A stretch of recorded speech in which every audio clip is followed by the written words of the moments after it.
última clase, ¿ya? Lo que corresponde a esta tercera unidad, lo que hemos estado viendo acerca de todos los órganos del aparato digestivo, pues si lo que nos falta es una patología que es muy, muy extensa. Realmente hacerlo en una clase quedaría corta, ¿no? Incluso hay seminarios enteros acerca de solamente patología pancreática, ¿no? Igual como les comentaba, los centros especializados en cirugía abdominal que ya están divididos por subservicios, pues hay hospitales en los cuales solamente hacen cirugía de páncreas, vaso, retroperitoneo. O sea, para que se imaginen la cantidad de casos de pacientes que puede haber, ¿no? En patología oncológica, tumoral, inflamatoria, que es muy, muy frecuente, ¿ya? Entonces, vamos a tratar de ver lo más importante, ya siempre viendo algunos conceptos nuevos. Tal vez esta patología de páncreas y en general hablar de pancreatitis es la patología que más ha evolucionado, yo les podría decir, en los últimos 10 años, ¿no? Cuando empezamos la residencia se manejaba diferente los casos de pancreatitis, las guías eran diferentes, los manejos quirúrgicos eran diferentes y actualmente se maneja de otra forma, ¿no? Entonces ha habido ya consensos últimos en los cuales ya se ha modificado el manejo general de esta patología, porque puede ser una patología que en algunos casos puede ser algo relativamente sencilla, ¿no? Creo que con la mayoría de los grupos que han rotado conmigo han visto definitivamente muchos casos de pancreatitis, ¿no? Entonces, se han podido dar cuenta que hay pacientes en los cuales la pancreatitis puede ser algo de corto tiempo, con resolución rápida, o pacientes que hemos tenido hospitalizados durante muchos meses. Hemos tenido el paciente que más tiempo ha estado hospitalizado en el servicio, me acuerdo, ha sido un paciente igual con una pancreatitis, pero con otras complicaciones más agregadas, que ha estado como 6-7 meses hospitalizado. Entonces, puede ser algo complicado, ¿no? Entonces, hablar de una pancreatitis en general no va a ser algo tan sencillo. Algunos piensan, sí, puede ser algo relativamente tranquilo, pero no hay que descuidarse cuando nos toque un paciente así. Así que hay que tener mucho cuidado. Ese es el objetivo básicamente para ustedes, ¿no? El poder reconocer bien un paciente, las características del tipo de pancreatitis que tiene y cómo está evolucionando el paciente, ¿ya? Entonces, el páncreas es un órgano totalmente retroperitoneal, ¿no? Entonces, es por eso que cuando te muestran a veces una imagen, una ecografía sobre todo, y te hacen alguna descripción del páncreas, realmente no hay que creer mucho. O sea, sí por ahí te puede dar un indicio de tamaño, de alguna forma, algo, pero que te den un diagnóstico certero, por ejemplo, de tumor, quiste, pues no hay que tomarlo al 100% con certeza, ¿ya? Por la misma ubicación que tenemos, ¿no? Entonces es un órgano totalmente fijo, el peso es 65 gramos en promedio. Lo que nos importa en el tema del peso y tamaño es el tema del paciente que tenga necrosis pancreática. O sea, cuando hay necrosis pancreática, hacemos necrosectomía. Sacamos la cantidad necesaria de tejido pancreático no viable y normalmente lo pesamos, ¿no? O sea, pesamos para ver cuánto de tejido pancreático estás sacando y cuánto más o menos es lo que te va a quedar. Si tu paciente te va a hacer una insuficiencia pancreática, a hablar de una insuficiencia hepática, por ejemplo, lo que hemos conversado, porque sabemos que la reserva del hígado es mucho más importante, más grande, en cambio que en el páncreas no, es un tejido mucho más chiquito, un órgano más pequeño, que no podemos darnos el lujo de prácticamente dejar sin páncreas al paciente. ¿Ya? Mide 12 a 15 centímetros, compuesto por cabeza, cuello, cuerpo y cola, ¿no? Está rodeado por múltiples estructuras, obviamente estando retroperitoneal en contacto con la parte de la columna, ¿no? En la parte lateral derecha con el duodeno, en la parte superior y anterior con el estómago, en la parte anterior también con el colon transverso, al lado izquierdo y hacia arriba con el vaso, y hacia la parte izquierda y hacia la parte más lateral con el riñón izquierdo, el uréter izquierdo, y también con el yeyuno, el ángulo de Treitz en cercanía, ¿no? Entonces, muchos órganos están cerquitas al páncreas. Tenemos un proceso uncinado que está en la parte posterior de la cabeza y está anterior a la vena cava y detrás de la vena mesentérica superior, o sea, los grandes vasos, ¿no? Entonces recuerden que están muy pegados al páncreas, entonces una manipulación mal hecha o de repente no tener el cuidado necesario te puede terminar en una hemorragia que puede ser muy complicada de parar. Los conductos que llevan la secreción, ¿no? Igualito al duodeno, vemos que están en contacto para la unión para la ampolla de Vater, para la papila, ahí tienes dos conductos. El que siempre está presente es el conducto de Wirsum, ¿no? Que siempre está presente, desemboca en la ampolla de Vater, en la papila mayor, y el conducto de Santorini en la papila menor, que no siempre está en todos los pacientes, ¿no? Entonces, la forma y la estructura del páncreas, ¿no? Normalmente cuando hablamos de pancreatitis, la principal porción de toda esta característica del órgano es hablar pues prácticamente de la cabeza y cuerpo de páncreas, porque si se dan cuenta, la cola del páncreas está mucho más aislada de todos los órganos más importantes, aceptando que acá tenemos el vaso, ¿no es cierto? Y la arteria esplénica que va a recorrer por la parte superior. Pero todo lo demás, ¿no? Vean, los grandes vasos, el intestino, el colon, el estómago, el duodeno, todo está muy cercano hacia esta estructura del páncreas. La irrigación, ¿no? Ramas del tronco celíaco básicamente, la arteria gastroduodenal, la arteria pancreatoduodenal posterior-superior, la pancreatoduodenal antero-superior, ramas de la arteria mesentérica superior, ramas de la arteria esplénica, la misma arteria pancreática dorsal, la pancreática transversa y la arteria pancreática caudal, ¿no? O sea, forman dos arcos, uno anterior y uno posterior, o sea, está muy irrigado el páncreas, ¿no? Entonces, al hacer una sección parcial del páncreas, probablemente no tengamos ningún inconveniente, no pase nada, ¿no es cierto? No va a haber mucho problema al tener una probabilidad de isquemia, ¿no? O alguna necrosis pancreática postquirúrgica es poco frecuente, la verdad. Las venas siguen a las mismas arterias, hay ramas de la vena porta también que van a irrigar el páncreas, y inervación simpática por los nervios esplácnicos y parasimpática por el nervio vago. En cuanto a la fisiología, lo saben bastante ustedes, ¿no? Vamos a hablar básicamente lo más importante, no en el ámbito de endocrinología, ustedes han podido manejar muchísimo lo que es la fisiopatología de diabetes, insuficiencia pancreática y demás, ¿no? Entonces no vamos a tocarlo mucho, pero recordar que es una función endocrina y exócrina, ¿no? La función endocrina, ¿no? Están dados por los islotes de Langerhans, que van a formar pequeñas redes celulares que van a secretar las hormonas y reguladoras de la misma glucosa. Acá se encuentran las células alfa, que van a secretar el glucagón, las células beta, que van a secretar la insulina, las células delta, la somatostatina, y las células F, que van a secretar el polipéptido pancreático. Y en cuanto a la función exócrina, ¿no? Están las células acinares, los conductos y conductivos que forman el 80% de la masa pancreática. Las células acinar secretan enzimas de digestión, ¿no es cierto? Y las diversas enzimas de digestión que las vamos a nombrar, líquidos pancreáticos y electrolitos. Y importante recordar cuánto de jugo pancreático se secreta por día, ¿no? Más o menos entre 500 a 800 ml por día. ¿Por qué? Porque cuando tengamos, por ejemplo, un trauma pancreático con una disrupción del conducto de Wirsum o una fuga fístula pancreática postquirúrgica, ¿ya? Que es un tema más de especialidad, pero lo vamos a nombrar nada más, no es necesario que lo sepan. Hay que saber el volumen que está saliendo, ¿no? O sea, si el paciente se ha operado, por ejemplo, de una Whipple, ¿ya? Entonces le dejas un dren tubular en la zona de la celda pancreática y al tercer, cuarto día empieza a salir esa secreción del jugo pancreático, que es una secreción lechosa característica, ¿no? Es así, media blanquecina, ¿no? Cremosa. Entonces hay que mandar un estudio de amilasa de ese líquido, ¿no? Entonces normalmente nosotros lo mandamos ese estudio al primero, tercer y quinto día. Más específico, el resultado final es en el quinto día, ¿ya? Pero hay que mandar los tres, porque si sale positivo el resultado, entonces tenemos una fístula pancreática, ¿ya? Entonces hay que ver cuánto es el volumen, ¿ya?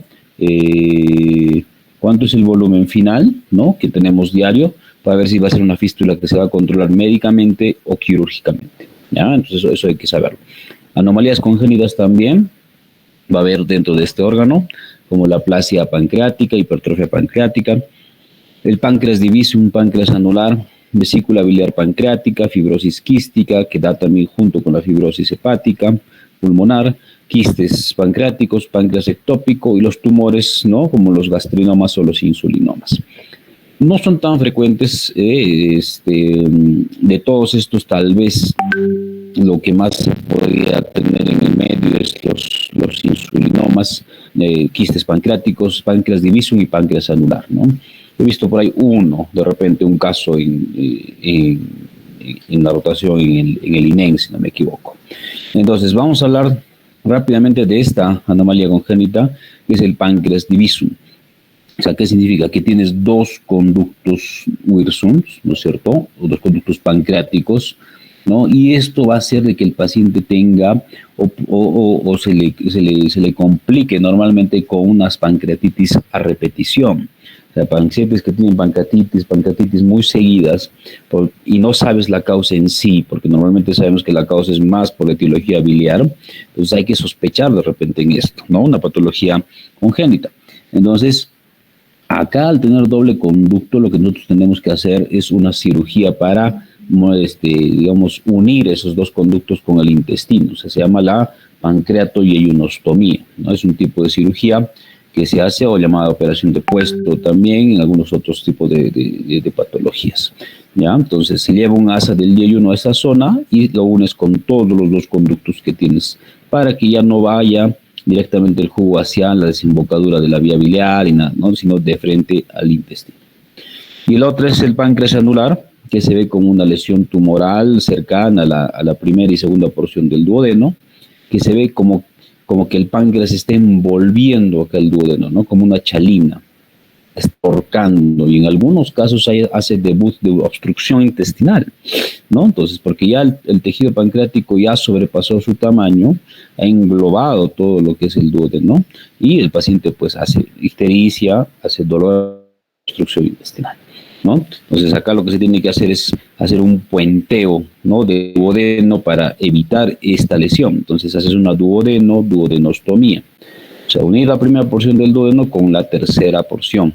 La cuarta es un poco difícil porque es muy fija hacia el trace, y también vemos que en la tercera porción del duodeno, recordamos, están los vasos mesentéricos superiores, entonces también hay que tener mucho cuidado, es una cirugía media compleja, ¿no? Pero ese es el tratamiento definitivo de estos casos. Yendo a lo más importante, ya empezando, ¿no? Hablar de una pancreatitis aguda, que todos lo han escuchado, todos lo han visto, todos han visto de repente por ahí alguien, algún conocido, en alguna rotación, algún pariente, alguien que ha hecho un episodio de repente de colelitiasis no operada y por ahí ha terminado en una pancreatitis. Entonces, como les decía inicialmente, hay que tener mucho tino para manejar este tipo de pacientes, ¿no? Entonces, esta pancreatitis aguda es una inflamación aguda del páncreas, ¿no? Caracterizada por, básicamente, dos cosas importantes. Y clínicas, lo vamos a ver. Tiene que tener un dolor abdominal intenso, como les comentaba en alguna clase anterior. O sea, la pancreatitis, la disección de aorta y una úlcera péptica perforada son los dolores abdominales más intensos que se dan en el abdomen. O sea, es brusco, en algunos casos intensidad 10/10, ¿ya? Pero acá en la pancreatitis además tienes que encontrar elevación de enzimas pancreáticas, ¿ya? Agregadas para el diagnóstico definitivo y actualmente ya agregado por una imagen tomográfica, ¿ya? Para dar el diagnóstico definitivo. Hace mucho tiempo, por ejemplo, el profesor Diula hablaba del gran drama abdominal, ¿no? O sea, no se sabía cuál era la evolución, cuál era el pronóstico de estos pacientes. Había mucha mortalidad hace años, porque ¿qué pasaba? Hacían diagnóstico de pancreatitis y pensaban que todo era quirúrgico. Entonces hacían el diagnóstico de pancreatitis, entrabas a las operaciones, el paciente se complicaba muchísimas veces y tenía una mortalidad altísima, ¿no? Habían 50, 60, 70% de los pacientes fallecían cuando hacían diagnóstico de pancreatitis. Por eso que se ha puesto como un freno, ¿no? Decir, no operamos, observamos, estudiamos y vamos viendo cómo va la evolución de estos pacientes, y obviamente ha mejorado muchísimo. Entonces, esta pancreatitis en algunos centros hospitalarios es la primera causa de hospitalización de gastroenterología, ¿no? Bueno, o patología del tubo digestivo, y en general una patología relativamente frecuente en el medio de nosotros y más, ¿no? Incluso se habla pues de que 13 a 45 personas de cada 100.000 habitantes van a hacer un episodio de pancreatitis. Depende de dónde se maneje, de tipo de ambiente. Por ejemplo, yo me acuerdo, en Lima había demasiado paciente con pancreatitis. O sea, normalmente en una emergencia en el hospital nosotros manejábamos en promedio 50, 60 pacientes por turno en la emergencia. O sea, que ya estaban internados como observación y estaban ahí en la emergencia. Y de esa cantidad, yo les diría que al menos el 30 o 40% de los pacientes tenían pancreatitis. O sea, era un número muy importante, muy intenso. Entonces, tenías que tomar una decisión clara, rápida, para ver qué haces con los pacientes, porque no tienes disponibilidad de cama, la emergencia está llena y no sabes a dónde va a ir el paciente. Entonces, ese es el tema. Acá en el Cusco es un poco menos, ¿no? Pero sí, de repente de 10 puedes encontrar 2 o 3 pacientes de todas las patologías con pancreatitis, ¿ya? Hablar de pancreatitis, ¿no? Puede ser que básicamente tenga dolor abdominal, pero también puede debutar un paciente con sepsis, sepsis severa, síndrome compartimental, falla de órgano o incluso shock séptico. Pacientes que te han hecho el diagnóstico de pancreatitis y a las 2 horas están chocados y no se sabe la causa. Y dices, ¿pero qué ha pasado? Si el paciente ha llegado caminando, hablando, tranquilo, de un momento a otro, ¡pum! Un shock así, pero así grave, ¿eh? O sea, puede pasar eso, ¿ya? Pero en general el paciente con pancreatitis tiene que tener dolor abdominal, tiene que haber náuseas o vómitos, casi siempre, o siempre, deberíamos decirlo. Un paciente que tenga pancreatitis y no ha tenido náuseas o vómitos, ya vas a dudar un poquito que no sea eso, ¿ya?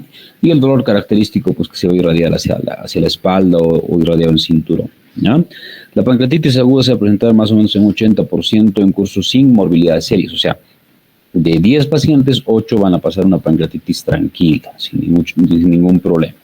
Y la falla de órgano o la necrosis pancreática infectada va a aumentar la mortalidad un 30%. O sea, de por sí ya un paciente con pancreatitis tiene una posibilidad de morbilidad y mortalidad.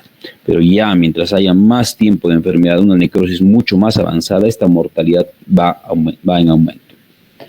La mayoría son pancreatitis leves, como les decía, se resuelven en 3 a 4 días normalmente, y el 20% son severas. O sea, 80% van a ser leves y el 20% van a tener un grado de complicación. En las leves, ¿no?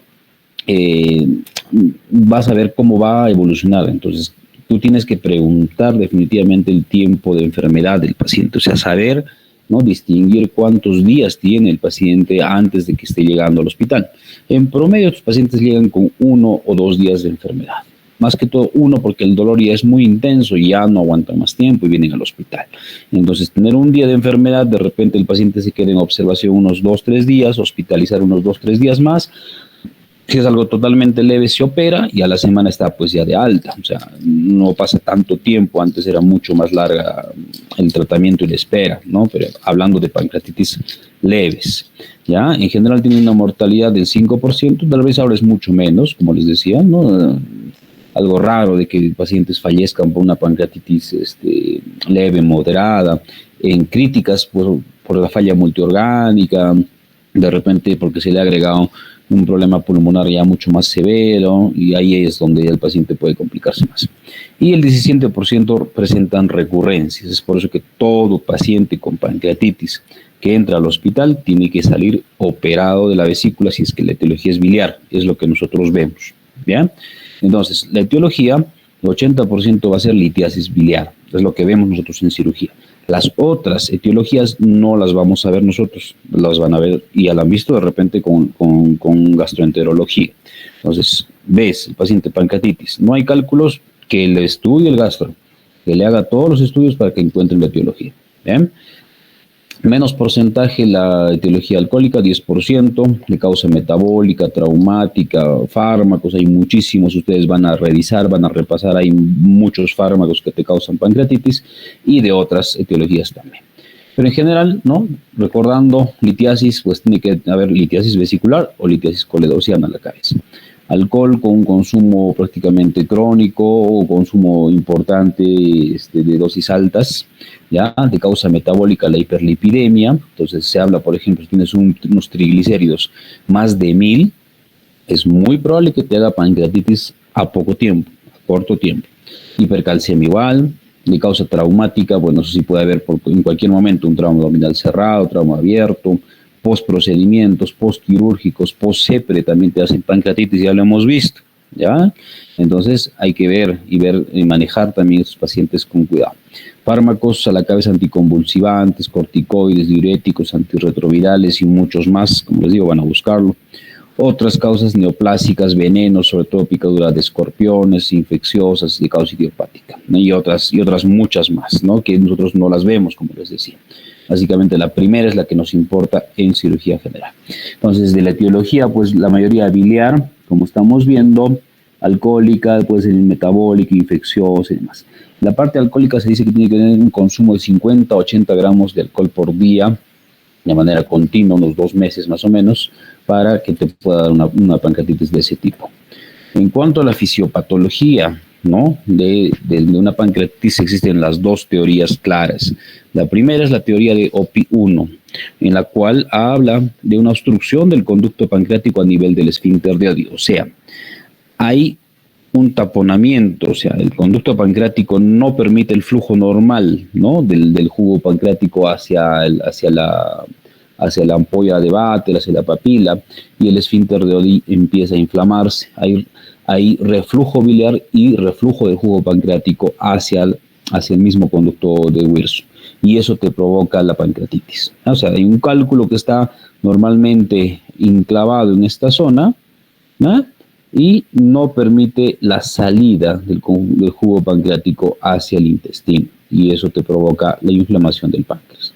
Esa es la más frecuente. Y la segunda, teoría de OPI-2, por toxicidad directa, tapones proteicos, alteración funcional del esfínter de Oddi, ¿no? Problemas anatómicos que podemos encontrar también. En la fisiopatología, pues vamos a ver varios factores, ¿no? Puede haber factores causales, como por ejemplo daño de células pancreática, puede haber necrosis grasa, donde se ve una activación de la lipasa, hay edema e inflamación con activación de la cinina calicreína, hay activación del tripsinógeno y de por ejemplo, activación de la elastasa, que va a dar un daño celular hemorrágico.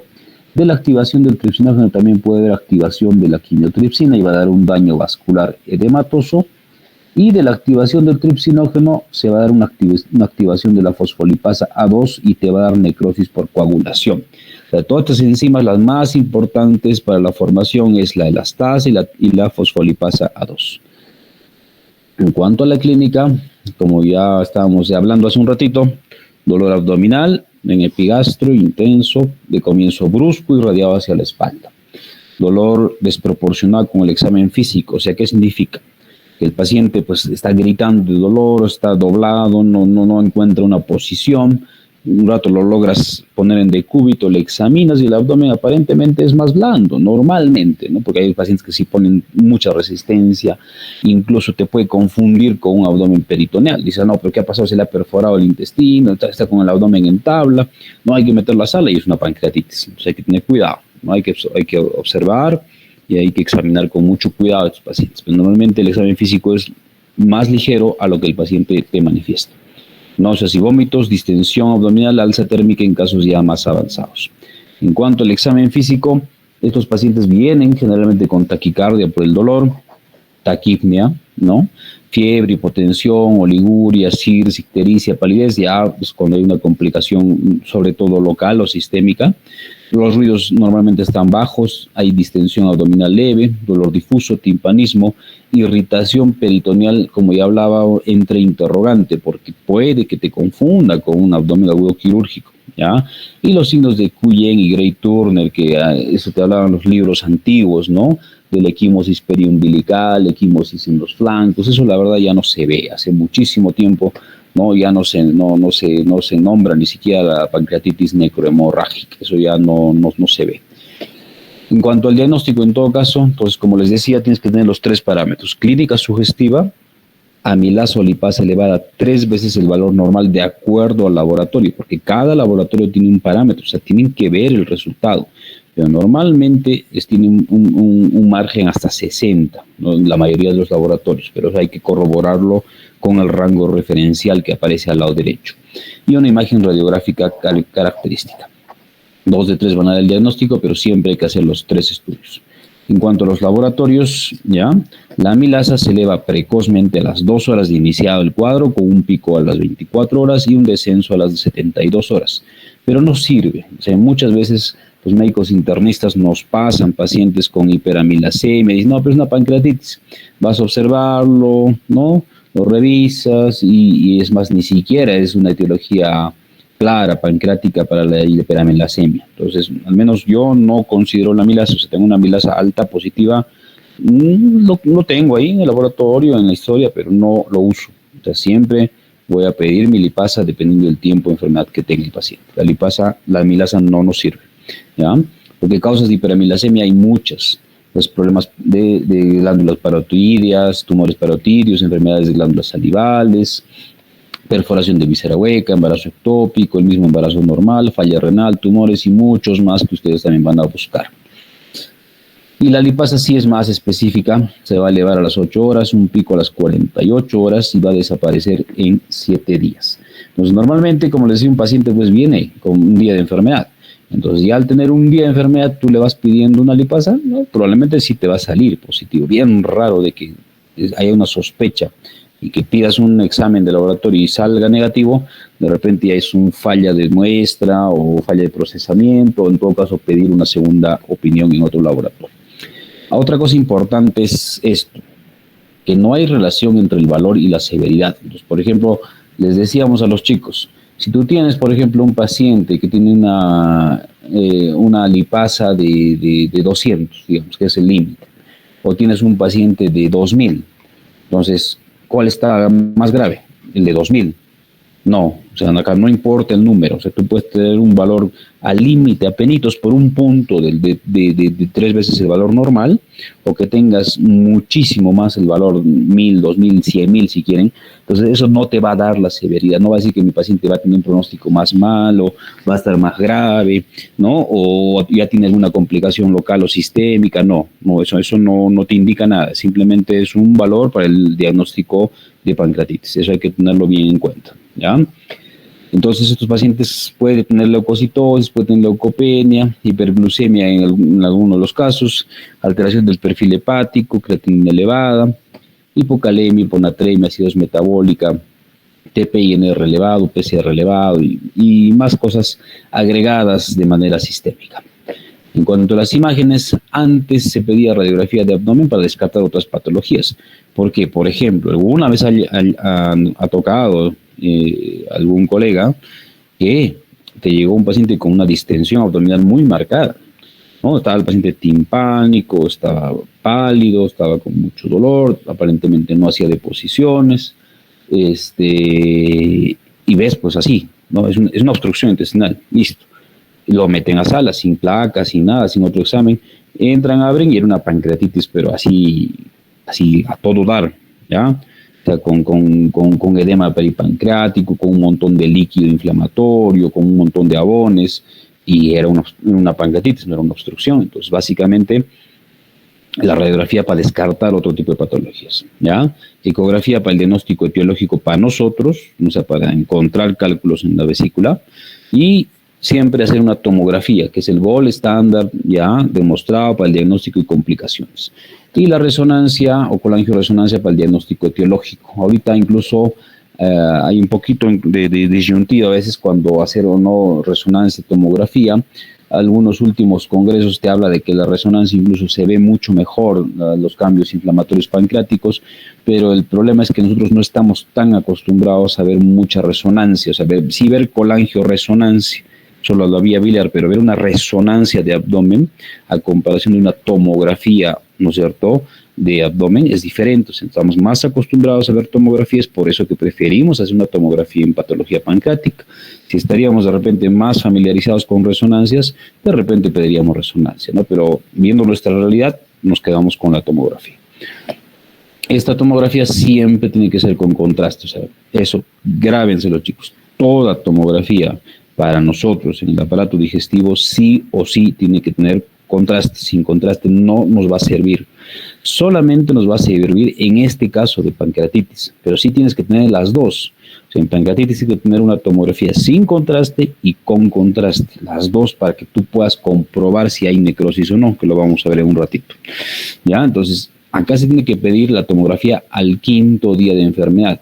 Igual, muchos pacientes que nos han pasado el servicio de medicina ya vienen con una tomografía al 2.º o 3.er día de enfermedad y no nos sirve, o sea, es por gusto. Lo irradian al paciente, más gasto en insumos, y más cosas, ¿no? El tema de logística y más. Entonces, no nos sirve una tomografía antes del 5.º día porque los cambios inflamatorios recién se van a manifestar rápidamente, o mejor dicho, desde el 5.º día, a no ser que tu paciente tenga una complicación o veas un debut, ¿no?, de que el paciente está mal. O sea, vas a pedir más precozmente si hay sospecha de complicaciones. Llega al consultorio de emergencia, hace el diagnóstico de pancreatitis, el paciente está con fiebre, está taquicárdico, está hipotenso, si quieres está en shock. Entonces ahí le pides una tomografía más rápido, listo. Esa es la justificación, porque tú vas a ver que de repente tu paciente ya por el tiempo de enfermedad ya estaba manejando varios días antes y puede que esté complicado en ese momento. Entonces no vas a esperar 5 días más desde que ya ha llegado, porque el paciente se te puede morir incluso. Entonces hay que tener cuidado. Y hay que hacer un control cada 7 a 14 días dependiendo del cuadro. Hay pacientes que necesitan una sola tomografía, hay pacientes que requieren 2, 3 al mes, o una al mes, dependiendo del tipo de pancreatitis que tengamos. Y en pancreatitis leve no va a requerir tomografía si se decide cirugía precoz. Esto hacíamos en Lima, ¿no? Esto hacíamos en el hospital, por la gran cantidad de pacientes que teníamos, y como les decía, hace tiempo no había una guía clara, exacta de pancreatitis, ¿no? Entonces, ¿qué hacíamos? Teníamos un paciente con diagnóstico de pancreatitis leve, o sea, no tenía falla de órgano, estaba tranquilo, un día de dolor, al día siguiente ya le baja el dolor, está con buena tolerancia oral, listo. Si el paciente no está vomitando, no tiene dolor y está consumiendo líquidos, al 2.º día lo operamos, listo. Le operamos, le sacamos la vesícula y se resuelve el cuadro, ¿no? Y ahí iba bien, la verdad iba bien, ¿no? De repente por ahí uno que otro caso, pues alguna complicación más, pero normalmente iban bien. Entonces, en una tomografía hay que aprender a ver, vean ustedes chicos, vean, busquen imágenes, mucha tomografía para que puedan recordar y ver qué tipo de pacientes tienes en pancreatitis. Hay que ver los criterios tomográficos de Baltasar. Ya, entonces acá vamos a tener del grado A al grado E. El grado A vas a tener un páncreas normal, ¿no? Vas a ver un páncreas chiquito, ¿no? Normal. Páncreas B vas a encontrar un edema pancreático. Ya, o sea, edema pancreático, un páncreas más rechoncho, aumentado de tamaño, normalmente, ¿no? El páncreas C ya hay edema peripancreático, ya hay más engrosamiento para el exterior del páncreas, cambios más locales alrededor del páncreas. El grado D ya hay una colección líquida, ya, peripancreática, y el grado E hay 2 o más colecciones líquidas o ya hay presencia de gas en el páncreas. Entonces, estos criterios de Baltasar nos va a ayudar muchísimo para dar un indicio de cómo está nuestro paciente. Acá, por ejemplo, vemos páncreas normal, Baltasar A, un páncreas con edema peripancreático, Baltasar B, un edema pancreático B, edema peripancreático ya está más difuso, ¿no? Vean, el Baltasar C, una colección líquida grande, Baltasar D, y 2 o más colecciones, o si hubiese gas en esta zona aire, ya hablamos de un Baltasar E. ¿Ya? Entonces hay que recordar las imágenes. ¿Para qué? Para hacer esto, para tener el índice de severidad tomográfico. Entonces, vamos a manejar este índice con 2 parámetros, teniendo el Baltasar y teniendo la necrosis pancreática. Entonces, si vemos que el Baltasar tiene puntaje, los vamos a colocar y vamos a ver. El Baltasar A nos va a dar un puntaje de 1, el B2, el C3, el D4 y el E5. Y la necrosis pancreática nos va a dar también un puntaje. Si no hay necrosis, 0 puntos. Si hay una necrosis menos del 30%, 2. Una necrosis de 30 a 50%, 4. Y una necrosis más del 50%, 6 puntos. Entonces, vamos a sumar para ver el tipo de mortalidad y complicaciones que vamos a tener. Si al sumar tenemos de 0 a 3, tenemos una mortalidad del 3% y complicación de 8%. Si al sumar tenemos de 4 a 6, vamos a tener una mortalidad del 6% y complicaciones del 35%. Si se suma y va de 7 a 10, una mortalidad del 17% y complicaciones del 92%. Y más de 6 en general ya antes se consideraba como una pancreatitis severa, porque antes solamente había dos tipos de pancreatitis leve y pancreatitis severa. ¿Ya? Después ya empezó a modificarse a 3 tipos, pancreatitis leve, moderada y severa. Y ahorita ya son 4, pero ahorita lo vamos a ver.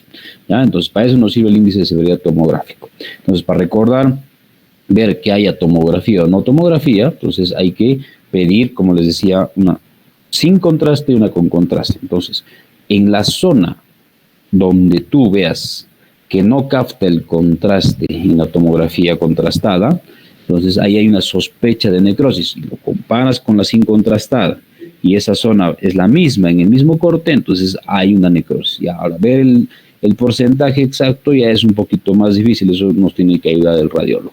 Entonces, en pancreatitis severa, tomografía o resonancia, como les decía, nosotros al estar acostumbrados a ver tomografías o resonancias, nosotros preferimos definitivamente una tomografía. El diagnóstico diferencial con pancreatitis aguda puede ser muy amplio, como un colecistitis aguda, úlcera péptica perforada, un coledocolitis, obstrucción intestinal, trombosis mesentérica, infarto mesentérico agudo. Incluso hay un paciente que ahorita está en el hospital y varios de sus compañeros ya lo han visto, ¿no es cierto? El señor Fortunato, que hasta en trauma shock, que debutó en emergencia con una pancreatitis, pasó a piso, ¿no?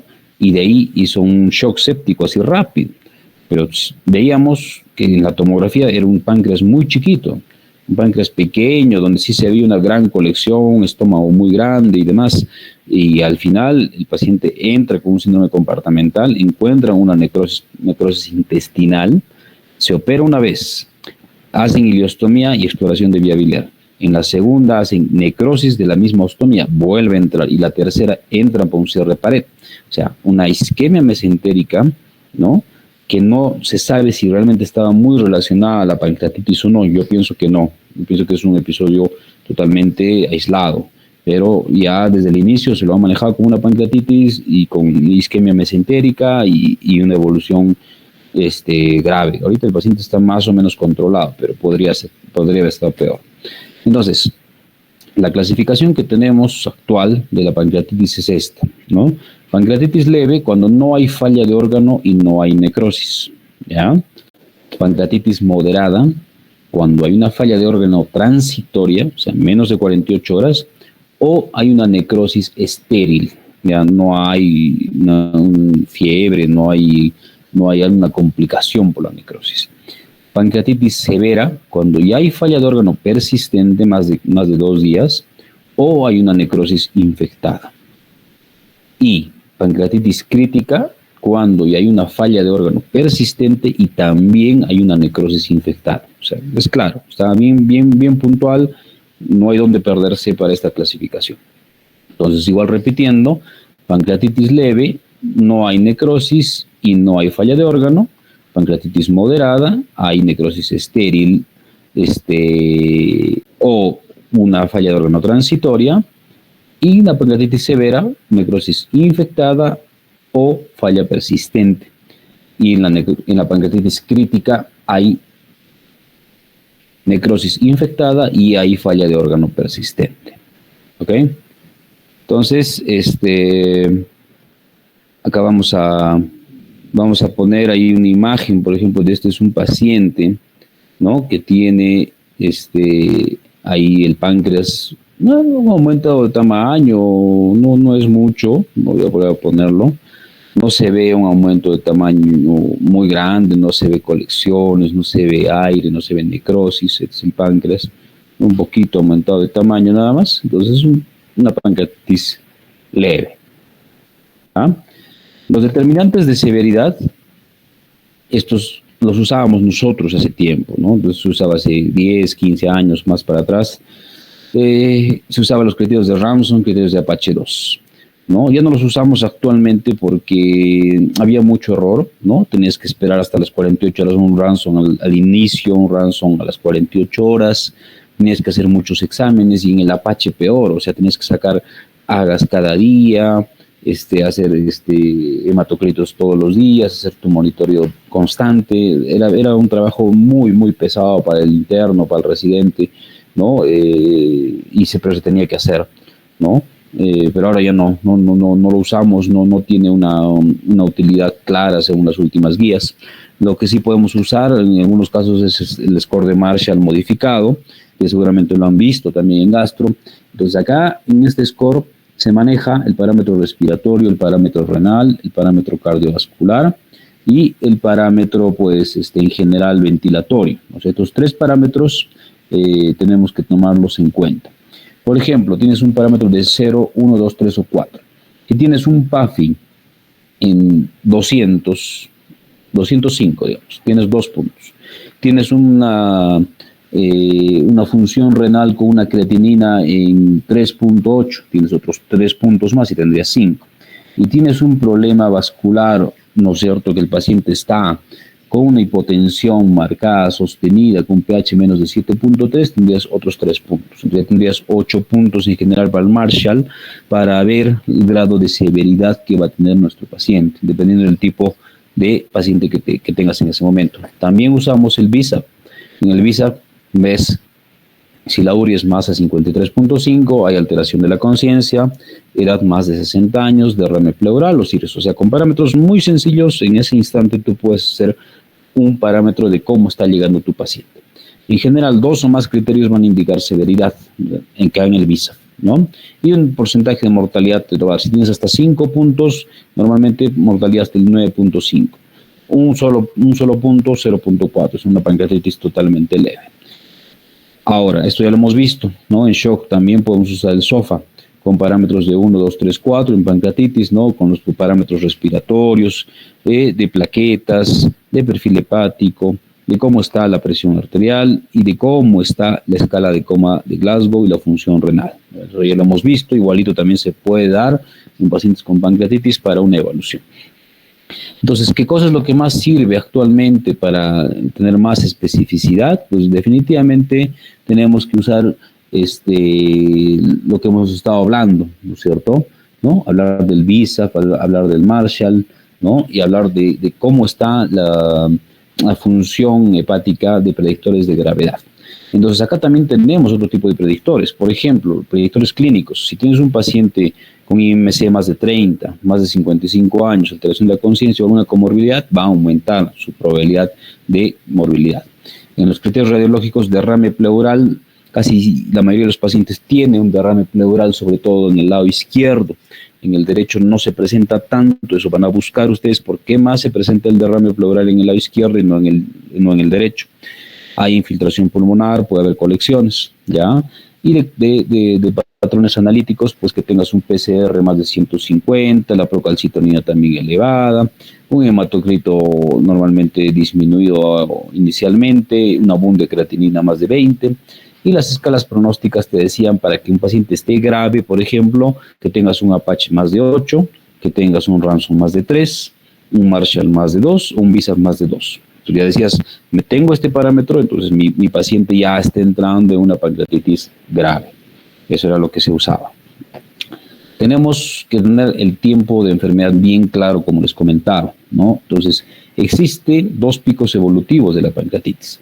La primera y la segunda semana es la fase precoz o sistémica. Después entra en una meseta y después vuelve a tener otro pico que es la fase tardía o de las complicaciones. O sea, si tu paciente entra en la fase precoz y es una pancreatitis leve, pues tiene que operarse en ese momento para evitar de que pase más el tiempo y te pueda dar algún tipo de complicación local o sistémica, ¿ya? Pues eso también hay que tenerlo en cuenta. Estos 2 picos evolutivos en la primera fase, la fase precoz, es una evolución como cualquier proceso infeccioso, inflamatorio, con el CIRS, ¿no es cierto?, con falla de órgano, transitoria en algunos casos. Y en las complicaciones o en la fase tardía, pues ya puedes tener complicaciones locales de infección como necrosis, absceso, sepsis y complicaciones sistémicas como neumonía, infecciones urinarias y más complicaciones que podemos tener por la pancreatitis.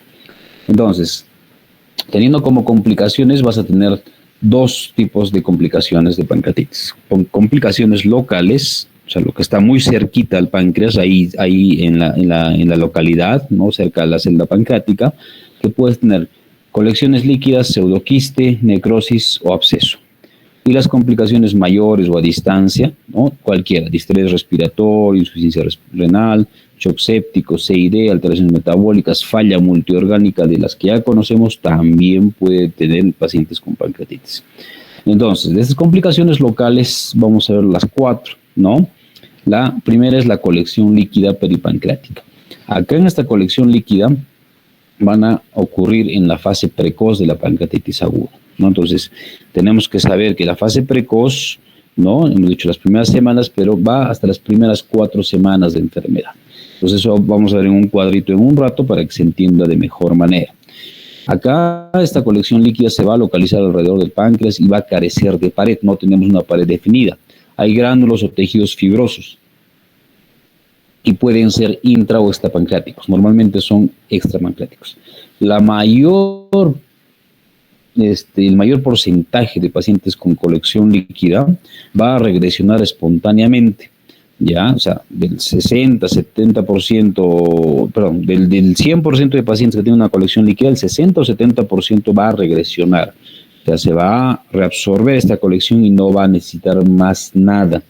Pero algún otro porcentaje de pacientes van a pasar a pseudoquiste, ¿no? O sea, es la evolución de colección líquida puede pasar a pseudoquiste o la reabsorción. Y solamente se van a drenar si son muy sintomáticos. O sea, una colección muy grande que esté comprimiendo el estómago, que esté dando un síndrome compartimental, que esté dando un síndrome mético muy importante o consultivo en el paciente, entonces ahí recién vas a entrar a hacer el drenaje. Si no, no. Esta colección líquida aguda peripancreática, entonces vemos, ¿no? Que puede ser muy grande, muy densa, no vemos una pared, es algo bien delgado, ¿no? Es algo homogéneo. Normalmente este está asociado a las pancreatitis edematosas o intersticiales, ¿no? Porque no hay necrosis. La localización peripancreática, pues, como les decía, el tiempo de enfermedad es corto, 1, 2, 3 semanas, normalmente en promedio, en los cuales tú vas a encontrar estas imágenes en la tomografía. Si pasa la evolución de la colección líquida, puede formarse, como les decía, un porcentaje, esto, que es el pseudoquiste pancreático. Este pseudoquiste es una colección líquida pancreática que ya está con una pared más o menos definida de acuerdo al tiempo de enfermedad. Es rica en enzimas digestivas, bien delimitada por esta pared, pero que no tiene epitelio, por eso es pseudo, no falso, ¿ya? Y se presenta luego de la 4ª semana. Entonces, que te digan que un paciente tiene un pseudoquiste pancreático con 1 semana de enfermedad es falso, no es un pseudoquiste, ¿ya? Entonces puede ser solamente una colección líquida. Se forman tras pancreatitis aguda, pancreatitis crónica, traumas, tumores y más. La mayoría de los pacientes son asintomáticos o pueden tener una sintomatología de tumor abdominal, de dolor, síndrome mético, baja de peso y demás. El tratamiento es cuando sea sintomático igual, ¿no? Entonces acá se hacía la regla de los 6. Entonces, ¿qué significa? Que el paciente tenga que tener un pseudoquiste que tenga más de 6 semanas de enfermedad, más de 6 centímetros de diámetro y más de 6 milímetros de grosor de pared. Entonces, si cumplía con estas características, el paciente era quirúrgico. Si no cumplía con estas características, el paciente va simplemente a observación. Entonces, el tratamiento, cuando es muy sintomático de un pseudoquiste, hay varias opciones. Puede ser un drenaje guiado por tomografía, hacer un drenaje o cistogastrostomía endoscópica, que sería lo mejor, o una cistogastrostomía laparoscópica abierta. O sea, mientras menos manejes, manipules el paciente, eso quiero que ya lo entiendan desde ahorita, es mucho mejor para el paciente. Va a beneficiar mientras menos procedimientos le hagas y más invasivos a estos pacientes con pancreatitis, su pronóstico va a ser mejor. O sea, si tú no lo vas a operar a este paciente, técnicamente le va a ir mejor.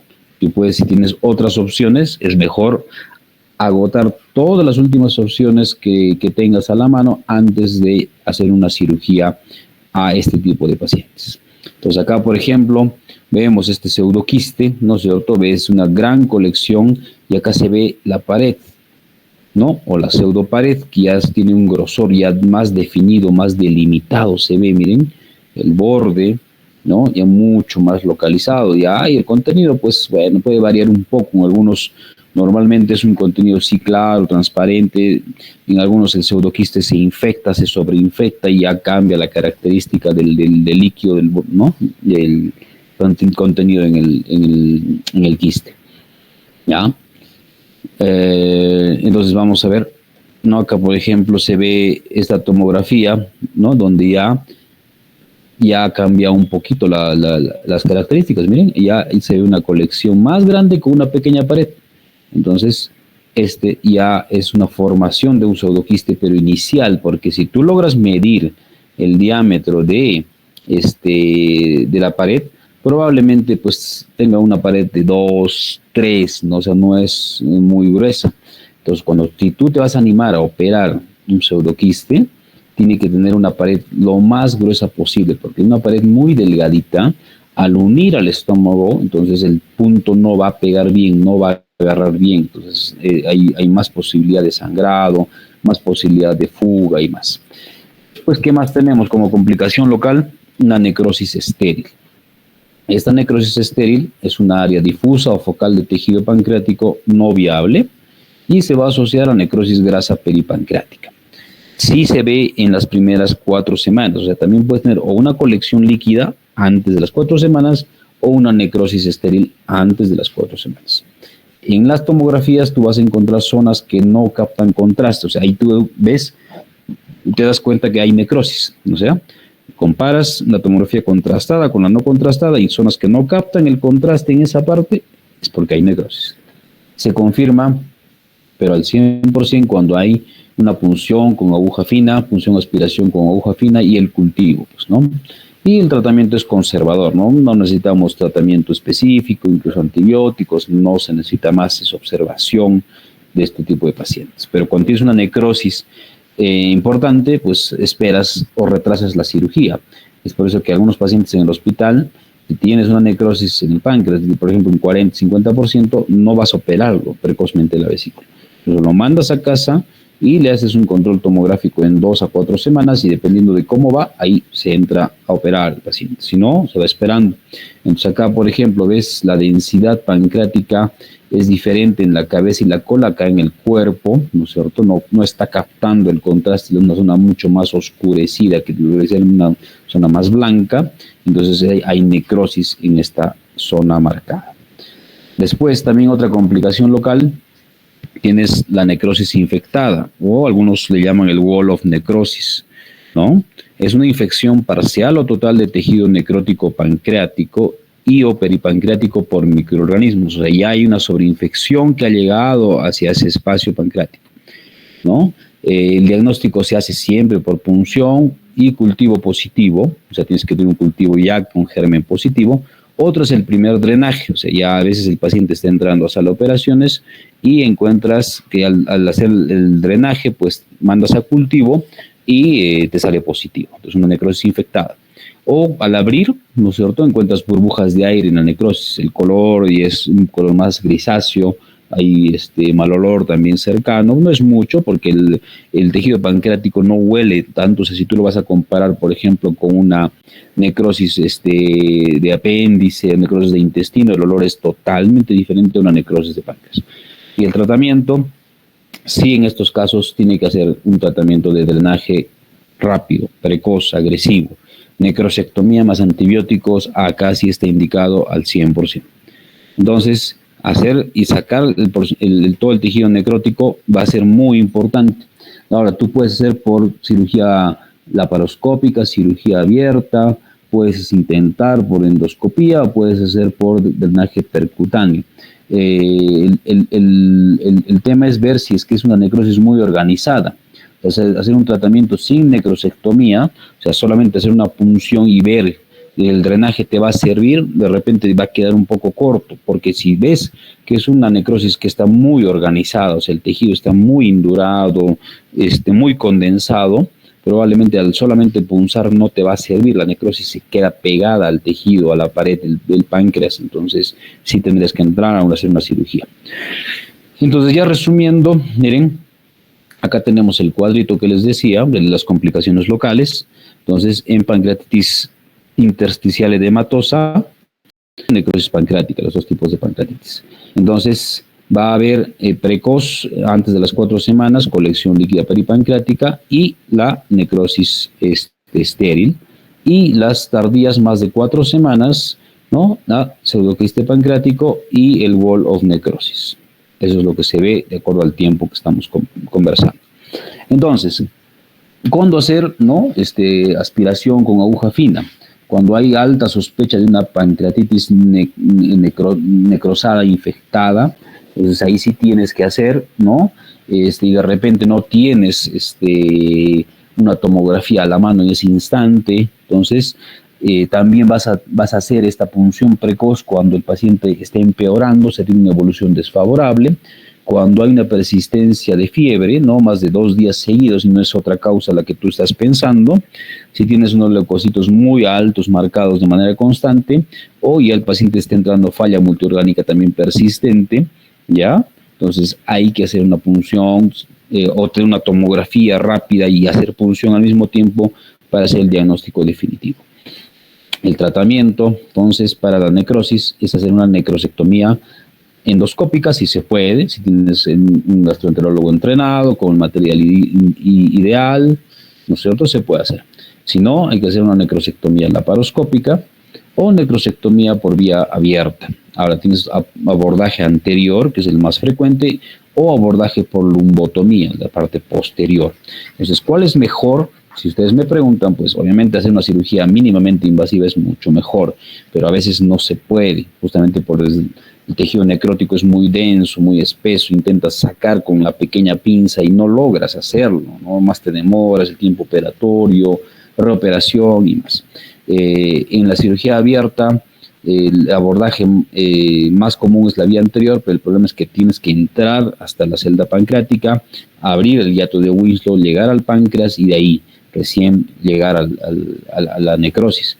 Por lumbotomía es un acceso mucho más rápido, pero a veces no lo hacemos muy frecuentemente por costumbre, ¿no? Entonces sabemos que hay un paquete muscular importante en la zona lumbar, pero tú llegas ya de frente a la colección porque el páncreas está totalmente retroperitoneal, ¿ya? Entonces es un poquito de cuestión de técnicas. Y se puede hacer un drenaje abierto, drenaje cerrado o laparotomías programadas más lavado. Un drenaje abierto, entonces significa que solamente entra un dren, ¿no? Haces irrigación y sale por otro drenaje. 2 drenajes para lavar y irrigar. El drenaje cerrado es solamente un solo drenaje, que el cual va a salir la secreción. Y lo que vas a hacer, por ejemplo, operas al paciente y dejas cerrada la piel, nada más. No cierras toda la pared, porque sabes que vas a volver a entrar a operar a este paciente para volver a lavar. De repente 2, 3 veces más, no se sabe, ¿no? Depende del tipo de pacientes. Entonces acá, por ejemplo, hay un caso, ¿no? de un colega, de un amigo mío del Hospital Cayetano, que me ha pasado estas imágenes, por ejemplo, donde se ve una gran colección pancreática, ¿no? Y el paciente estaba haciendo fiebre y demás. Lo entran en endoscopía, ¿no? Se ve un abultamiento acá en la pared posterior del estómago, hacen la punción y encuentran esto, pus.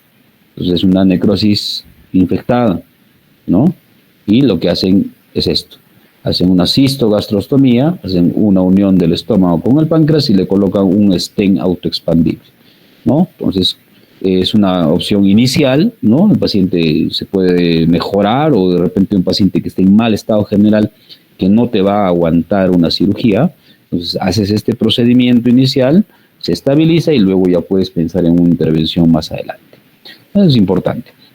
Acá, por ejemplo, tenemos una imagen de una necrosis pancreática infectada, ¿no? Entonces se ve la necrosis que estamos viendo que no capta contraste, pero ya hay presencia de aire o gas, ¿no es cierto? Burbujas o estas zonas, pues, de aire que ya te hablan de necrosis, o una necrosis o aire en el retroperitoneo también puede ser.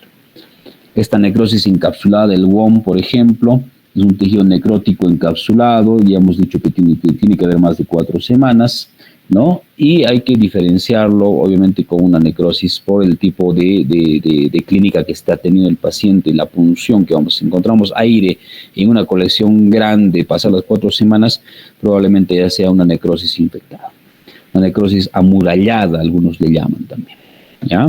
Y otra complicación que no es muy frecuente, pero también se puede dar, es el absceso pancreático. Acá, este absceso es una colección de material purulento bien delimitada de un pseudoquiste o un área de necrosis pancreática que sufre licuación secundaria.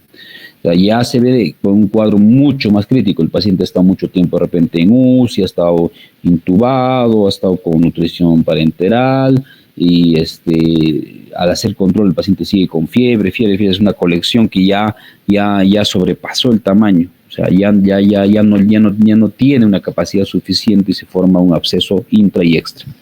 El paciente normalmente está en sepsis o shock y hay que hacer un drenaje rapidísimo con antibióticos de amplio espectro. ¿No? Acá, por ejemplo, vamos a ver igual otro paciente, ¿no? Que estamos viendo, mire, tiene problema pulmonar agregado, hay gas en todo el retroperitoneo, miren, todo esto es aire y esta es una colección grande. O sea, es una necrosis pancreática infectada, pero muy, muy grande, muy importante, ¿no? Entonces, paciente que está en mal estado general, intubado, incluso que no hacía deposiciones porque hay CBS acumuladas en el colon, ¿no? Con un problema pulmonar más agregado, ¿no? Pero igual vean, ¿no? Que todo el aire y el gas ya viene desde atrás, cerca incluso al vaso, al riñón, toda la parte pegada a la aorta, ¿no? Todo esto es una gran colección, eso es un absceso pancreático y una necrosis pancreática totalmente infectada. ¿Ya? Okay. El drenaje transgástrico se puede hacer como le estaba mostrando, ¿no? Colocar uno, dos, tres o cuatro drenajes, en algunos casos le colocan para hacer un drenaje transitorio. Necrosectomía por lumbotomía, este es el abordaje, ¿no? Que puedes entrar de frente por la parte posterior y sacar el tejido necrótico, o hacer lo que se llama el BART, ¿no? Que es la necrosectomía pancreática, ¿no? Asistida retroperitoneal con desbridamiento, ¿no? Entonces entras igual con una pequeña incisión por lumbotomía, ¿no? Colocas la cámara de la paroscopía, ¿no? Y tienes el acceso directo hacia la necrosis y con una o dos pinzas puedes extraer el tejido necrótico, lavas, irrigas y dejas por ahí un drenaje. Entonces también es otro tipo de procedimientos. No se hace, la verdad, de manera muy frecuente porque no hay mucha experiencia en estos procedimientos en nuestro medio. Y las complicaciones sistémicas, ya hemos visto las locales, ¿no? Puedes tener cualquier falla de órgano, la que nosotros conocemos, o procesos infecciosos como sepsis, puede haber neumonías, atelectasias, hipotensión, shock, úlcera péptica, oliguria, hiperglicemia, hipocalcemia, hipertrigliceridemia, encefalopatías, psicosis, necrosis de tejido subcutáneo, necrosis grasa, cualquier complicación que te puedas imaginar, o falla de órgano, las que hemos comentado, ¿no? Neurológica, hepática, hematológica, plaquetaria, gastrointestinal, cualquiera también ya es una complicación sistémica, pero tiene que estar relacionado a la pancreatitis. Entonces, una aparición de falla de órgano, entonces en pancreatitis vamos a decir que es temprana cuando tiene 1 a 7 días. Es diferente a la falla de órgano de un shock por otra causa, ¿no?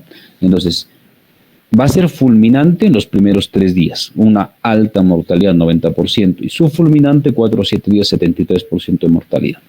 Y falla de órgano tardía, más de 7 días de enfermedad con un 30% de mortalidad. Entonces, si un paciente con una pancreatitis te hace una falla multiorgánica rápida, precoz el primer día, es más probable que el paciente tenga más indicios o más probabilidad de mortalidad. Si es más joven, incluso también, eso hay que ver los factores que tenga de riesgo. Un paciente anciano es diferente, ¿no es cierto? Pero mientras más precoz te debute con una falla de órgano, es más peligroso para el paciente. Esto ya lo hemos hablado, los dos tipos de pancreatitis: intersticial necrotizante, la falla de órgano transitoria, la falla de órgano persistente. Si vas a tener, ¿no es cierto?, colección líquida, pseudoquiste, necrosis estéril o necrosis infectada, y que te va a hacer una necrosis ya más compleja después de las 4 semanas. El tratamiento de una pancreatitis cumple 4 pilares importantes, que son, lo primero es la hidratación. O sea, haces un diagnóstico de pancreatitis, tienes que hidratarlo así enérgicamente, full, sin miedo, ¿no? Darle un montón de líquido. Nosotros hemos dicho que el volumen que usamos en cirugía es 30 ml por kilo peso.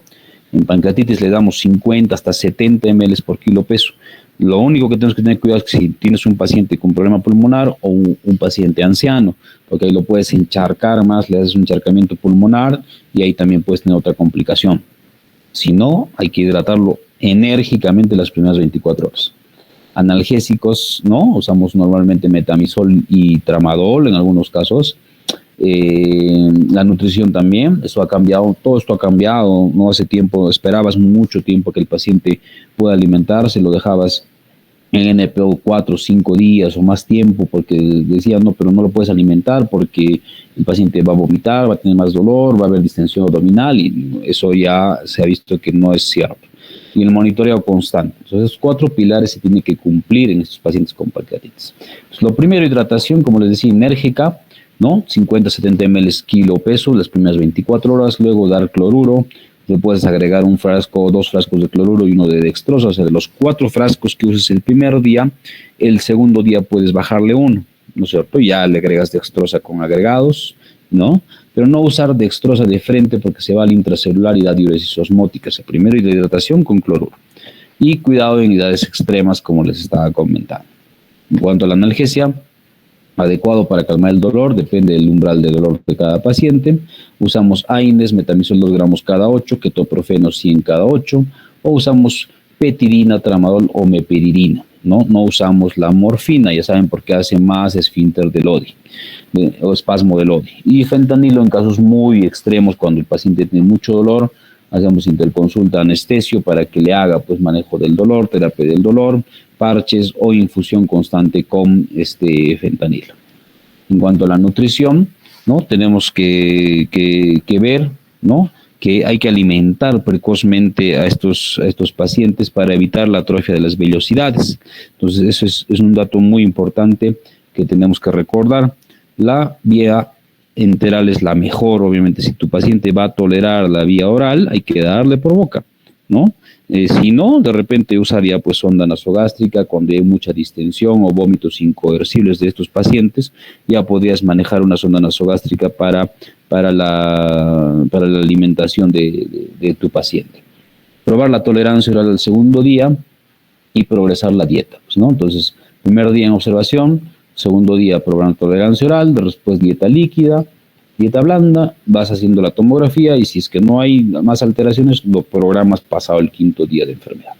La alimentación por sonda nasogástrica o nasoinguinal antes se daba de rutina a todas las pacientes que tenían pancreatitis grave, ¿ya? O crítica, o sea, sí o sí el paciente tenía que tener su sonda de alimentación, ¿no? Eso, o sea, hacíamos para descomprimir el estómago inicialmente y porque el paciente no se podía alimentar rápidamente, ¿no? Entonces, ahora en algunos casos sí no, pero sí es mejor. Si tu paciente tiene una pancreatitis crítica, porque va a estar en monitoreo y es mejor que tu paciente, incluso si está en la UCI, sería lo mejor. Entonces hay que colocar una sonda para alimentar rápidamente al paciente. Eso sería ideal. Ahora, la nutrición enteral temprana va a mejorar el desarrollo clínico de la enfermedad, reduciendo el riesgo de infección, falla de órgano, hiperglicemia, muerte y acortando la estancia hospitalaria. Obviamente, pues mientras más tiempo lo dejes al paciente en ayuno, no va a salir de alta tu paciente, y más en una pancreatitis. Hay que hacer monitoreo constante de estos pacientes, monitoreo de funciones vitales, de diuresis, posible descompensación. Algunos pacientes te hacen hipertensión intraabdominal transitoria, o si tu paciente se mantiene en emergencia, va a piso o a UCI. O sea, tú tienes que definir rápidamente a dónde va a ir tu paciente con un diagnóstico inicial de pancreatitis. Otros tips que tenemos que recordar, básicamente los antibióticos antes usabas de manera constante, ahora solamente el antibiótico se usa en casos de necrosis infectada o absceso. O sea, si no está demostrado, no debes usar antibióticos, ¿ya? Y usar los únicos antibióticos que van y llegan bien hacia la parte pancreática son los carbapenémicos, o sea, imipenem, meropenem. En algunos casos se le ha intentado incluso dar quinolonas a dosis altas, pero no con resultados correctos, ¿no? Los únicos que llegan bien son los carbapenémicos. 2, manejo de las complicaciones, o sea, emesis, alteración hidroelectrolítica, anemia, sangrado, todo eso se tiene que corregir. Tu paciente está con mucha náusea, le tienes que colocar dimegidrinato, metoclopramida. Alteración hidroelectrolítica, corregir el sodio, corregir el potasio. El paciente está con anemia, de repente hace una transfusión, si ha sangrado por una complicación, igual endoscopías y más. Tratamiento quirúrgico, entonces vas a hacer, como les decía, con mucho cuidado una pancreatitis. O sea, mientras menos operes una pancreatitis, es mejor para el paciente y para ti. Pero sí hay casos en los cuales tú tienes que hacer un tratamiento quirúrgico mucho más precoz, ¿no? Entonces, si tú tienes, por ejemplo, una pancreatitis más una colecistitis severa, ya hemos hablado de eso, o tienes, por ejemplo, una pancreatitis más una colangitis igual severa, tienes que entrar a operar, porque lo que lo va a matar al paciente no va a ser la pancreatitis, va a ser el otro cuadro que está cercano. Una colecistitis grave, hacer una colecistostomía, una colangitis, solamente entrar y drenar la vía biliar, listo, no vas a tocar el páncreas y más. O sea, entras a lo que te está complicando el cuadro agregado a una pancreatitis. Pero en general, cualquier pancreatitis más cualquier entidad que requiere intervención quirúrgica precoz, igual entras a sala. Si tu paciente te hace obstrucción intestinal, como el caso que les he contado, ¿no? Y había sospecha de síndrome compartimental, tienes que entrar a sala. O cualquier otro episodio aislado, pues se tiene que priorizar eso. Si no, hay que esperar el mayor tiempo posible en la pancreatitis, ¿no? La cirugía no beneficia a los pacientes con pancreatitis aguda y la mortalidad no puede ser prevenida por la intromisión quirúrgica. O sea, no sabes la evolución que va a tener tu paciente, ¿no? Con el transcurso de la cirugía, no, sí, no, mejorar, eso no se sabe. Y en general las recomendaciones que vamos a ver, ¿no? Entonces ya hemos hablado de recomendaciones de hidratación agresiva, ¿no? Rápidamente, durante las primeras 24 horas con solución salina o Riger lactato. Y los requerimientos vamos a ver la progresión del balance hidroelectrolítico de nuestros pacientes. Entonces, un paciente con pancreatitis aguda más colangitis, si tú tienes la opción de CEPRE en ese momento, hay que hacerle. Si ves que es una colangitis severa más una pancreatitis, hay que hacer una CEPRE. Pero vas a decir, le voy a hacer una CEPRE a un paciente que tiene pancreatitis activa. Entonces, muchos de los gastros no entran a hacer CEPRE porque dicen que empeora el cuadro de la pancreatitis. Puede ser, pero si tú tienes que el paciente está mal en el ámbito de la vía biliar, o sea, está haciendo una colangitis grave y en vez de que lo operes vas a hacer un procedimiento endoscópico y eso le va a salvar la vida, es mejor hacerlo. La pancreatitis de repente puede un poquito empeorar, pero ya la otra entidad ya la vas a frenar, ¿ya? Pero no siempre se va a hacer la CEPRE en todos los pacientes con pancreatitis. En ausencia de colangitis o no, entonces hay que esperar, ¿no? El mayor tiempo, no es necesario hacer una CEPRE en ese mismo momento y ver si los pacientes que van a estar con pancreatitis, ¿no? Hay que darle la cantidad de analgésicos necesarios, ¿no? Para evitar, pues, el dolor en la evolución de otros pacientes. En cuanto a los antibióticos, ya hemos conversado, solamente en casos de complicaciones sistémicas, bueno, pues si te hace una neumonía, le tienes que dar tratamiento para la neumonía, ¿no? Entonces, si no hay necrosis infectada, no le das tratamiento, pero si está confirmado mínimamente, estos pacientes tienen que tener con 7, 14 días de tratamiento antibiótico, ¿no? Idealmente 7, 14, incluso hasta 21 días con carbapenémicos y luego esperar los cultivos que estás mandando. Cuanto a la alimentación, ya hemos hablado igualito, iniciar de inmediato, si es que no hay náuseas, no hay vómitos, no hay mucho dolor, el paciente tiene que levantar a caminarse, ¿no? Y ver si no va a tolerar la vía oral, colocar la sonda nasogástrica o nasoyeyunal para la alimentación. En cuanto a la cirugía, los pacientes con pancreatitis leve hay que hacer una colecistectomía laparoscópica precoz. En pacientes con pancreatitis necrotizante se tiene que aplazar la colecistectomía el mayor tiempo posible. Y en presencia de pseudoquistes asintomáticos, necrosis pancreática, que no justifican una intervención independientemente del tamaño o la sintomatología, que es lo más importante de estos pacientes. Pero en general, una necrosis no infectada o infectada se debe retrasar preferiblemente el mayor tiempo posible. Tu paciente va a tolerar, entonces con tratamiento antibiótico, conservador y más, más de 4 semanas retrasar el procedimiento quirúrgico va a ser lo mejor para estos pacientes. ¿Ya? Y si está un paciente muy sintomático con necrosis infectada, pues ya hemos visto hacer la necrosectomía lo más rápido posible. Entonces, hidratación adecuada, no usar antibióticos, iniciar nutrición precoz, hay que clasificar las complicaciones locales y solicitar la tomografía al 5.º día. O sea, esto es lo resumen de lo último, del último congreso de cirugía de páncreas, para que ustedes ya lo tengan mucho más pendiente. Acá tenemos una imagen de un paciente, por ejemplo, que se ha operado, una cirugía pancreática, ¿no? Entonces, si ustedes ven acá, miren, este es el ombligo, se ha hecho una incisión supraumbilical, se le ha dejado 3 drenajes, acá tiene 2 drenes en la parte alta y un drenaje en la parte baja, ¿no? Entonces, antes se usaba mucho drenaje, dependiendo del tipo de pancreatitis que tenga, si va a haber necrosis o no, si va a ser lavados a repetición o no. Entonces, ¿cómo se logra retrasar la cirugía? Lo que se hace es el step-up. Hay que ir paso a paso, es lo más importante, tener un equipo multidisciplinario, o sea, tener a la mano al cirujano, tener a la mano al gastroenterólogo endoscopista, si tienes un cirujano mínimamente invasivo, tienes un radiólogo intervencionista, que estén dispuestos para manejar a tu paciente, es lo mejor. Entonces, acá tenemos que tener un sostén multiorgánico, ¿no? Dar antibióticos solamente dirigido, contemporizar a tu paciente, abordaje inicial mínimamente invasivo, como les comentaba, y postergar la cirugía el mayor tiempo posible. O sea, eso es lo que te recomiendan las guías en la actualidad. Y el otro extremo, ya terminando, una pancreatitis crónica, ¿no? Podemos tener inflamación, fibrosis del páncreas, calcificaciones y mala absorción.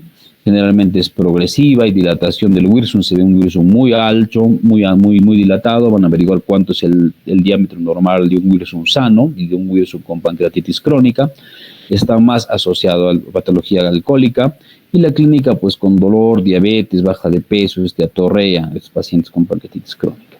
Las imágenes se ven un páncreas más chiquito con dilatación del conducto de Wilson y las calcificaciones como estas, ¿no? Múltiples calcificaciones en todo el conducto pancreático. Hay un páncreas más pequeño de lo normal. El tratamiento de estos pacientes es con analgesia, manejo de la misma diabetes, manejo de las complicaciones.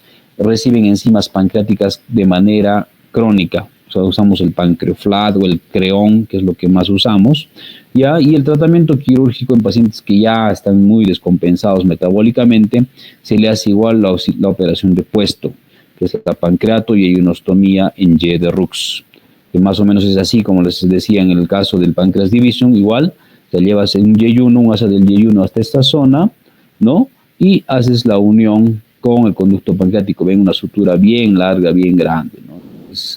Para evitar la progresión de la enfermedad. Y acabando los tumores pancreáticos, pues vemos que puede haber tumores de páncreas en la cabeza del páncreas, en el cuerpo del páncreas, en la cola. Puede haber tumores quísticos, puede haber gastrinomas duodenales, tumores neuroendocrinos, glucagonomas, somatostatinomas o insulinomas. A la cabeza también tenemos tumores que ya lo hemos visto, como el adenocarcinoma de cabeza de páncreas, pero en general el tumor de páncreas es frecuente, más frecuente en hombres, 50 a 70 años, con factores de riesgos igual, ¿no? El tabaco, café, diabetes, obesidad, consumo de asbesto. Pueden tener una clínica con dolor epigástrico leve, baja de peso, dolor lumbar.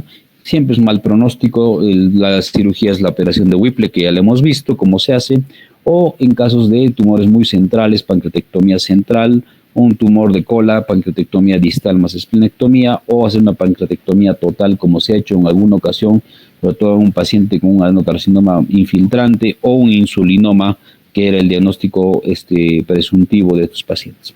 En estos tumores vemos que el T1 es un tumor limitado al páncreas, menos de 2 centímetros, el T2 es un tumor limitado al páncreas con más de 2 centímetros, el T3 es un tumor que se extiende al páncreas y está cercano a los vasos mesentéricos, a los vasos celíacos, y el T4 ya es un tumor que está envolviendo los vasos mesentéricos y celíacos, ya los ha sobrepasado.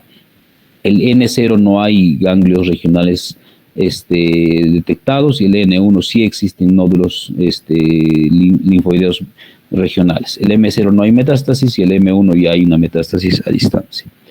Y los tumores quísticos, ¿no? Puedes tener tumores quísticos congénitos como fibrosis quística, enfermedad poliquística, duplicación entérica, quiste coledociano, intrapancreático, quiste simple, o los tumores neoplásicos como el cistoadenoma seroso, el cistoadenoma mucinoso y la neoplasia papilar intraductal, que son tumores raros, pero que hay que hacer un diagnóstico preoperatorio ideal, ¿no? Pero a veces recién con la patología, como les decía, es que tú encuentras el diagnóstico definitivo. A veces piensas que es un tumor y entras y no es, de repente es un tumor papilar o es una pancreatitis crónica. Acá se ve el primero, el cistoadenoma seroso, el cistoadenoma mucinoso y la neoplasia papilar intraductal. Los últimos tips, ya acabando, que tenemos que hacer una pancreatectomía. Si se hace una pancreatectomía del 80%, normalmente hay una buena actividad exócrina y endocrina. O sea, dejando un 20%, el paciente no te va a hacer una insuficiencia pancreática. Metástasis por cáncer de páncreas se ve más en la zona cercana, ganglios, hígado, pulmones, retroperitoneo, duodeno, y una ligadura de la arteria esplénica no precisa esplenectomía. De la vena sí, eso ya lo hemos visto en patología de vaso. Ok. Vamos a terminar acá y les voy a mostrar un pequeño video, creo que acá lo tengo ya para completar. Si alguien tiene alguna duda, comentario por favor, la puede hacer ahorita. A ver, no, les voy a mostrar un pedacito de una cirugía de una cistogastrostomía laparoscópica por un pseudoquiste pancreático. ¿Ya? Entonces, no es muy frecuente igual, ¿no? Pero lo hemos hecho. Esto es una cirugía en el hospital, ¿ya? Lo que hay que hacer idealmente es ver la cavidad, el tamaño que tenemos. Acá se ve el estómago, mira, un estómago muy abultado, muy abombado. Eso es por el pseudoquiste, ¿ya? Y después también hay que sacar la vesícula, ¿no? Porque esa es la etiología de lo que está pasando. Entonces vamos a avanzar un poquito porque es largo esto. La colocación de trócares puedes usar con técnica americana o técnica francesa. Estamos ahí ligando el ligamento, ¿no? Para que nos deje colocar bien los trócares. Usamos normalmente 4 trócares, uno para la cámara y 3 pinzas. Entonces hacemos una gastrotomía anterior, ¿no? Vemos donde la zona esté más abultada, ahí tenemos que hacer la gastrotomía, ¿no? Hay que usar energía bipolar o ligashur si tienes para controlar el sangrado, porque recuerden que el estómago es un órgano bastante irrigado, entonces tenemos que tener cuidado de la hemorragia. Entonces abrimos, ¿no? Estamos usando ligashur, abrimos el estómago en un tamaño considerado, unos 4 o 5 centímetros, para tener un abordaje de la pared posterior. Controlamos el sangrado, ubicamos, ¿no es cierto?, el abombamiento que se ve ahí. Esta es la pared posterior, está totalmente abombada, ¿no? Y tenemos que hacer una punción de esa zona. Punzamos, hemos punzado y está saliendo el contenido, incluso es un pseudoquiste infectado, ¿no? Entonces se ve el contenido ahí purulento, se aspira todo lo que se pueda, se abre la pared posterior, ¿ya? Igual cauterizando, siempre con mucho cuidado, y se llega a la cavidad, mira, ahí se ve, y ahí se ve incluso el material purulento. Se sigue aspirando, se sigue lavando. Ahí estamos usando una sutura mecánica, estamos uniendo, ¿no es cierto?, la pared posterior con la cavidad del quiste, y ya estamos haciendo la cistogastrostomía. Después de haber lavado, aspirado, si tienes la opción de una sutura mecánica, mucho mejor, si no, colocar puntos y demás. Entonces, pero vemos, miren, ¿no? Entonces no solamente era un pseudoquiste, era una necrosis infectada. Entonces todo este tejido es necrosis. Entonces se tiene que lavar, aspirar y sacar todo el tejido necrótico que se pueda. Lo que pasa es que a veces está bien adherido a la pared del páncreas, y tú al intentar sacar sangra, hay que tener mucho cuidado. Entonces saca por pedacitos a una bolsa, ¿no es cierto? Y ya tienes la comunicación del quiste con el estómago, y es simplemente lavar y sacar todo el tejido necrótico que se pueda. Luego se tiene que suturar, ¿no es cierto?, la pared anterior del estómago, y hasta acá hacemos una sutura de la pared anterior, ¿no? Depende de si vas a hacer un plano, 2 planos y demás, tipo de hilo que vas a usar, o cerrar todo el estómago y al final sacar la vesícula. ¿Ya? Ok, más o menos esa es una cirugía que les quería mostrar. Listo, chicos. ¿Hay alguien que tenga alguna duda? Comentario, por favor, si no estamos terminando. Doctor, sí, quería consultarle acerca de la fecha del examen, doctor. ¿No podría ser más antes, doctor? Ya que el día 16 tenemos también No, examen cardio. Doctor, no, no, no, posible. le comentaba, doctor, la posibilidad en este caso, doctor, no sé si de poder dar virtual, doctor, aunque sea el tercer examen. Ya hemos conversado, creo, Solís. Eso también es imposible. No, ya lo hemos conversado. ¿Ya? Entonces, necesito que me confirmes la hora para el día 14. ¿Ya? O sea, el día 14 va a ser el examen. ¿Ya? Entonces, como te decía, tiene que ser antes de mediodía. ¿Ya? Si se puede, 9, 10 de la mañana, ideal. Consigue un aula y si me confirmas mañana, mucho mejor. ¿Listo? Está bien, doctor, en todo caso pediré un aula para... Sí, porque ya se supone que tienen más tiempo, ¿no? Ya no van a tener clases, así que las aulas están libres, así que yo creo que no va a haber ningún inconveniente. Ya, listo chicos, estamos encontrándonos la siguiente semana para el examen. Le voy a comunicar a Liz lo de los temas. Igual probablemente un día o 2 días antes del examen les voy a pasar ya el consolidado de notas de su práctica. Los que han llevado con el doctor Yañak también voy a pedirle al doctor que me pase para ya tener un consolidado más claro y van a saber, ¿no?,